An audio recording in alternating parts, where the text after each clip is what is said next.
Hi friends, ರಜೆಗೆ ಇವಾಗ ನಮ್ಮ mummy ಮನೆಗೆ ಬಂದಿದ್ದಾರೆ. ಇವಾಗ ಸಮೋಸ ಮಾಡಕತ್ತೀನಿ, ಹೆಂಗಂತ ತೋರಿಸ್ತೀನಿ ಬರ್ರಿ.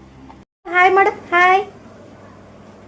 ಕ್ಲಾಪ್ಸ್ ಹೊಡಿ, ಕ್ಲಾಪ್ಸ್ ಹೆಂಗೆ ಹೊಡಿತಾರ? ಕ್ಲಾಪ್ಸ್ ಹೊಡಿಬೇಕು.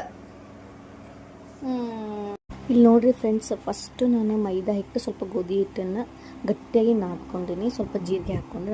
ನಮ್ಮ ಮಮ್ಮಿ ಇಲ್ಲಿ ನುಗ್ಗೆಕಾಯಿ ಸಾಂಬಾರು ಮಾಡೋಕ್ಕೂ ಕುದಿಯಾಕೆ ಇಟ್ಟಿದ್ರೆ. ಈ ಸೈಡ್ ನಾನು ಆಲೂಗಡ್ಡೆನೇ ಬೇಯಿಸಿ ಇಟ್ಕೊಂಡೇನಿ. ಅದಕ್ಕೆ ಸ್ವಲ್ಪ ಒಗ್ಗರಣೆ ಹಾಕೊಳ್ಳೋಕೆ ಎಣ್ಣೆ ಮತ್ತು ಸಾಸಿವೆ ಜೀರಿಗೆ ಹಾಕ್ಕೊಂಡೇನಿ.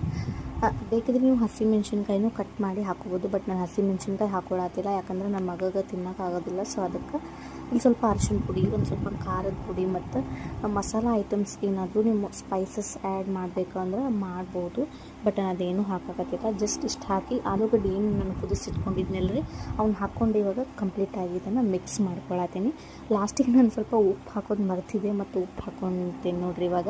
ಆಮೇಲೆ ಒಂದು ಸ್ವಲ್ಪ ಇಲ್ಲಿ ಕೊತ್ತಂಬರಿನ ಕಟ್ ಮಾಡಿ ಹಾಕ್ಕೊಂಡ್ಬಿಟ್ರೆ ಮುಗೀತು, ಇದ್ರದ್ದು ಬಾಜಿ ರೆಡಿ ಆಗ್ತೈತಿ. ಈ ಸೈಡ್ ನಾನು ಚಪಾತಿನ ಮಾಡ್ಕೊಳತ್ತೀನಿ. ಸ್ವಲ್ಪ ಗಟ್ಟಿಯಾಗಿ ನಾನು ನಾದ್ಕೋಬೇಕ್ರಿ, ಇಲ್ಲಾಂದ್ರೆ ಅವು ಚಲೋ ಬರೋಂಗಿಲ್ಲ. ಈ ಕಡೆ 2 ಪಾರ್ಟ್ ಮಾಡಿಕೊಂಡು ಇದು ಟ್ರಯಾಂಗಲ್ ಶೇಪ್ ಒಳಗೆ ಅದನ್ನು ಬಾಜಿ ಏನು ಮಾಡಿರ್ತೀವಲ್ಲ, ನಾವು ಬಾಜಿ ಇದ್ರೊಳಗೆ ಹಾಕಿ ಇದನ್ನು ಈ ಥರ ಹಿಂಗೆ ಮಡಿಸ್ಬಿಟ್ರೆ ಮುಗೀತು, ಸಮೋಸ ರೆಡಿ ಆಗ್ತವೆ.